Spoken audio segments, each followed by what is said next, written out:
Okay, we're back. Got the latte Larry's topped up. Don't know if you're a Curb Your Enthusiasm fan, but I'm missing a lot of cultural references, man. Everyone's like, "Have you seen Curb Your Enthusiasm?" I'm like, "No." Have they seen? Have I seen? What's the other one with? Was it with Walter White and that? What's that one Breaking called again? Bad, Yeah, I've never seen Breaking mate. Bad, I've bro. got funny you say that because I've got right here. I found in the storage the whole little. That's the nerd on you. Little Walter White figurine there. Yeah, shit. There Little you go. Heisenberg. Got Everyone, like one of my friends is like, he's like, man, like I'd literally pay money to be in your position and be able to watch that fresh again. I ran a stage at the Bendigo show last year, and I saw the Breaking Bad show back, and, Yeah. I Yeah, sang. you have to do it. Yeah. All right, cool. Oh, actually, no, I was asking what shoes are you rocking? You're running, well, you might be in your socks on your couch right now, but Yeah, I'm in my socks on the couch, man. But what are your latest kicks you've been rocking around in? oh man, like Speaking of culture, I have a pair of what is it? What do I rock at the moment? I have a pair of Travis Scott Air Maxes. I guess that's interesting. one of Yep. my more hype shoes. I have a pair of what is it? Jajound, whatever, the Triple J and Adidas as well as Mhm. Sambas. Like I'm trying to keep it. They're probably the two of the cooler ones. I love a Yeezy, man. Like I love a Of Yeezy course. 500. Yep. Yeah. Well, speaking of culture, do you recognize the t-shirt? No, I don't, man. Oh, You have to this is inform me. fresh, mate. Fresh as it gets. This is a Vassetti. So this is Dyson Daniels brand. Dyson, his Yeah, mate Macy started this. It only launched a week ago. So I I had have the to check beanie it floating out. around too. I must have left it in the vehicle or something because I've definitely been Yeah, rocking that at the local football, yeah, watching the Strathstorm play lately. Anyway, as we digress, we mentioned the rest of the Daniels family. Kai yeah. Daniels was in his footy final last week as well. Just Oh, shout sick. out to Kai for getting playing a little local footy after running the basketball world. Anyway, segments we're going to play guess the lines. We've got Dap or Cap, Bump or Dump, or Woof or Poof. Let's do Dap or Cap if All you want, right. and guess lines. Because So you said one, so it's I from memory I like Dap or Cap, man. Because there's a all few right. I have strong opinions on All this. right. So Dap or Cap, you either if I'll give you a statement. Well, actually, this can be two ways. It's either you Dap or Cap, where you dap up. Yep, that's a good statement, or Cap because it's a cap or a Yeah, lie. rubbish. Or Yeah. or we do it with Simpsons quote number 2 of the night, and we call this segment. Take it or leave it, KARL. I think that works better. Take it or Yeah. leave it. Leave it, KARL. Where I basically same thing. I give you the Yeah. statement, you Done. take it or you leave it. Done. All right. Done. So first one, the Sydney Kings will lose less games than Southeast Melbourne win. So for example, if the Kings lose Yeah. 10, will Leave Melbourne it. win more than 10? Leave it. Hard leave it. Because you like the Phoenix. Yeah, I think what Phoenix are going to win. I reckon Sydney will lose 9 or 10 games. Mm-hmm. And I think the Phoenix will win in the low to mid teens. Gotcha. All right. This one is a team that is currently ranked second last, paying 26 for the title, 34 for the minor premiership. I think there was a to make the playoffs. Here it is. $7 to make the playoffs. Do Brisbane make the playoffs? Leroy Loggins. That is a hard leave it. Hard leave it. Is the playoffs the top 6 or is it the top 4?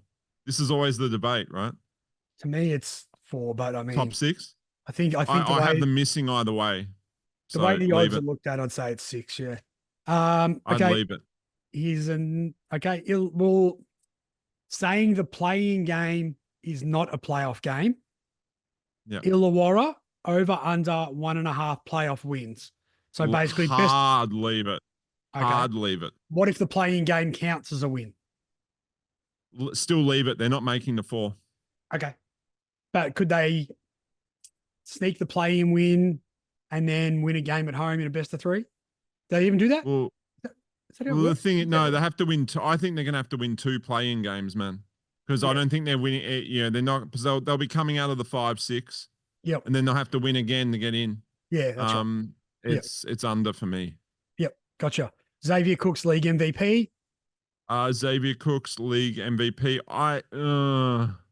This is a push, man. I'm gonna say leave it just because the field is strong. Like I like I just think Sydney have a lot of mouths to feed. His numbers aren't going to be that impressive. It'll probably go to Bryce Cotton, I think. And there's also a league bias towards Bryce Cotton as well. Everyone's kind of felt like he's been hard done by a couple of years when he really hasn't been. Cooks thoroughly deserved his MVP that year, just as Jalen Adams killed Bryce Cotton the year before that. So I think Bryce deserved it last year, but like this pity party we kind of had for a couple of years was rubbish, and I think it kind of gives him a leg up as well with the voters. Well, also the Boomers thing, because he got left out of the Boomers. I think they pumped up a bit because of that. Okay, the next one on the segment called Take it or leave it, KARL. All right, KARL, take it or leave it. Jalen Adams is better than Derek Walton Jr. I'm taking it. Yep, agree. Jalen Adams, I think Jalen Adams is probably the best guard in the league apart from Bryce Cotton. And in his prime, he was better than Bryce Cotton. So that was easy. Just saying, I think Jalen Adams better than Walton. I think Jalen Adams is better than PJC. I'm taking Jalen Adams over any of them. Yeah, he wasn't great last year. And you know what's funny? He had a down year and his numbers were still comparable to PJC, and he's a bigger body. And everyone hyped up PJC. With a coach that makes Doc Rivers look competent. Yeah, correct.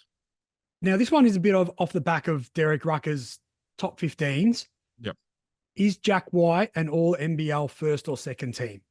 I think Rucker had him around number 8 overall. I don't think he is. I'm taking it based on the voters. I'm leaving it personally. Well, if Melbourne finishes top 4, yeah, he'll get in. I think him and Cooks will both get in. I would take it. If you're forcing me, if you go, KARL, gun the head, or KARL, you have to put an X amount of money on it, I would say yes. Probably second team, but maybe first team, right? Because the voters love him, man. Like, people love him. He's a good locker room guy. He's a nice kid. Everyone, there's people who are just popular amongst the community, right? And he is. There is a popularity. Well, McVeigh's a great example. Yeah, there's a popularity contest aspect to this. So I'm going to say yes. Do I think he's one of the 10 best players in the NBL? No. He's fringe no for me. I don't think he's one of the best 3 players on his own team. But if they are a top 3 or 4 team, he will have to be one of the top 2. Yep. And he'll take a lot of the load off the older guys coming off, like Goulding and Daly, coming off the Olympics and such a big season last year. They don't want Goulding to burn out in the playoffs again. So that's where we see it in the NBA all the time. You feed the young guys, get them, boost their profile, get their stats, get their confidence. Then the veterans come in for and he has to be good, man, because he hasn't got a lot. The center position, they're not going to get a ton of scoring from. So I think a lot of weight this season with Melbourne United, not to digress, I know, but a lot of the weight for Melbourne United will be on Delhi scoring this year, and it'll be Jack White contributing decent numbers in the teens. If you look at his numbers over his NBL career, he averages about 9 and 6 or 8 and 6. He's talked about he's a lot better than that, but that's the numbers. I think Jack White's probably going to have to, I don't think he'll double that, but I think he has to kind of hit that 14 or 16 points per game and ramp up that 6 boards to 8. Well, and even down the stretch, I mean, Clark and Goulding and Daly are going to be the ones taking the shots. So it's really going to be a first 3-quarter player. And the rise of the rise of Jack McVeigh, I think actually began in that semi-final series against Melbourne, where Tasmania made the grand final and lost to Sydney. Jack McVeigh owned Jack White in that game 3. And that was when I was like, oh, Jack McVeigh might be for real. Yep. And talking about, popularity and media darlings, and rightly so, but that's also, I guess McVeigh's a great example of that, but that's also why the NBA players aren't allowed to vote on the MVP award anymore, because there's someone they don't like, then it's easily that's it. I'd say yes. I take it. Yep, cool. A couple more. Tasmania, back-to-back champions. Hard leave it.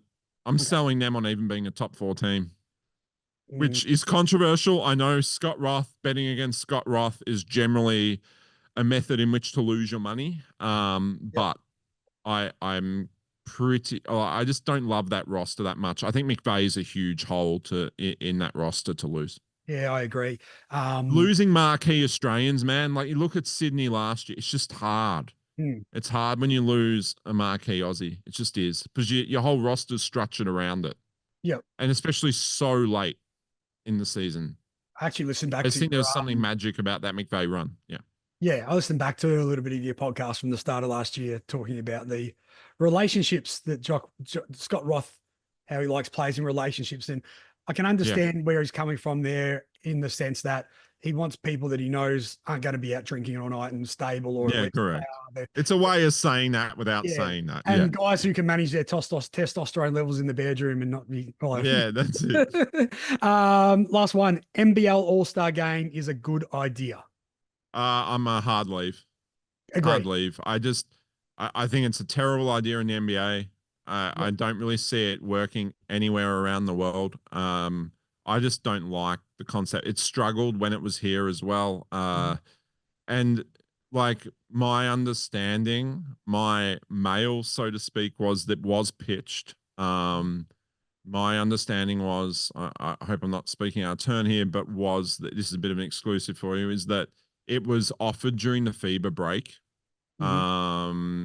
which didn't make a lot of sense because if you have your best Australians then going off, being sent off to qualifiers, like say it is a Australia versus the world game, who's going to represent Australia if these guys are heading off to represent Australia in qualifiers, like say Vasiljevic, Goulding, etc. Yeah, Humphreys, like it's just not gonna work. So that would be it's a hard one.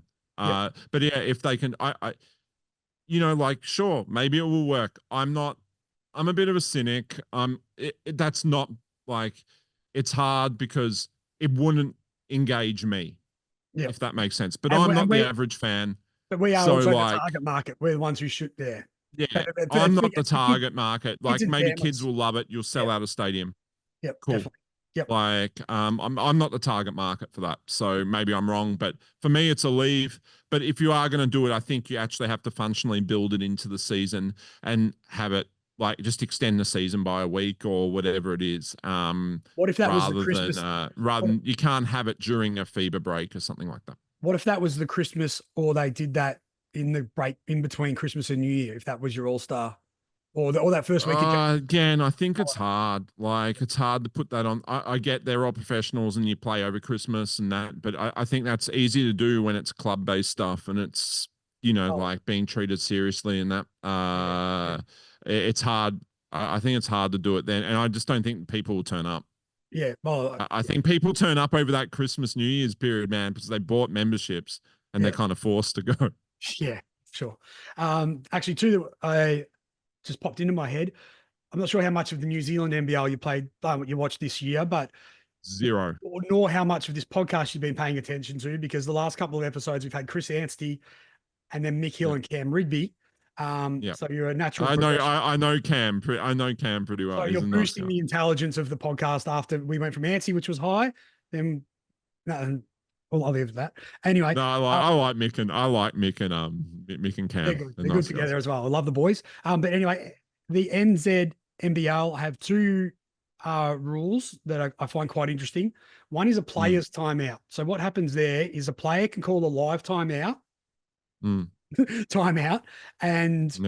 but teams aren't allowed to go to the benches. So they've got to be on the other side of the court and they can only huddle amongst themselves. Should the NBL incorporate that rule? Don't like it. Gimmicky.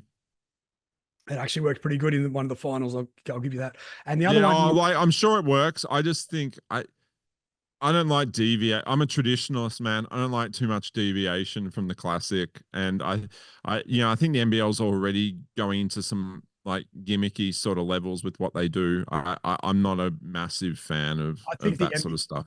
Yeah, I think the NBA should ditch the live timeout, because how often do you see a guy falling out of bounds and just want to save a turnover? Yeah. So burn a timeout. I don't hate that, but if you're going to do that, have it as a traditional timeout, not a players only in the corner, some shit like that. Well, I'm happy with that. I actually don't hate that rule because, like, you see at the end of the games, people missing foul shots deliberately to then force full court shots rather than that sort of stuff. It might change. Might change that aspect, because if you can get the rebound then and call timeout, that works too. So another one is actually, so just on the back of that, a theory that I've bandied around with some friends is when the players. So this is how to fix the reviews. Tell me, take it or leave it. Is when take it or leave it. Carl. is when when teams when there's a referee review, instead of the game Mm. stopping for however long, first of all, each team. So if the bench, if I'm in front of my team's bench on the right, Yeah. you're not allowed to go to your coach. You have to go inside the key of the opposite end, so Yeah. that way you're not talking to your coach. And the refs Yeah. have to do it within either 24 or 48 seconds. A decision has to be made. So a shot clock is like the refs' review clock. Yeah. I would like the process to be sped up a little bit, but at the same time, as someone who bets on the games, I like the right decision being made too. But sometimes I guess the point of that is that coaches will challenge something so they can use it as a free time out to talk to their players. So it's trying to avoid that aspect. Oh no, yeah. That I like that aspect of it. I don't think you should be allowed to go anywhere near the players. None of that sort of stuff during the chat. The challenge should be removed from the timeout. Like I don't love them going to the benches and stuff. I just don't like it, to be honest. I think get the refs over there, immediate challenge. Like you have to immediately challenge. No looking over to the bench at your video review guy. None of that. Like make the challenge has to be within 5 seconds or whatever it is, and then the refs go immediately there and make their decision. I'd like to get rid of the guy with the camera behind the bench. You've got to do it live. It's not something that someone's looking at from another camera angle. I like the players making the decision too. Yeah. Helicopter. Yeah.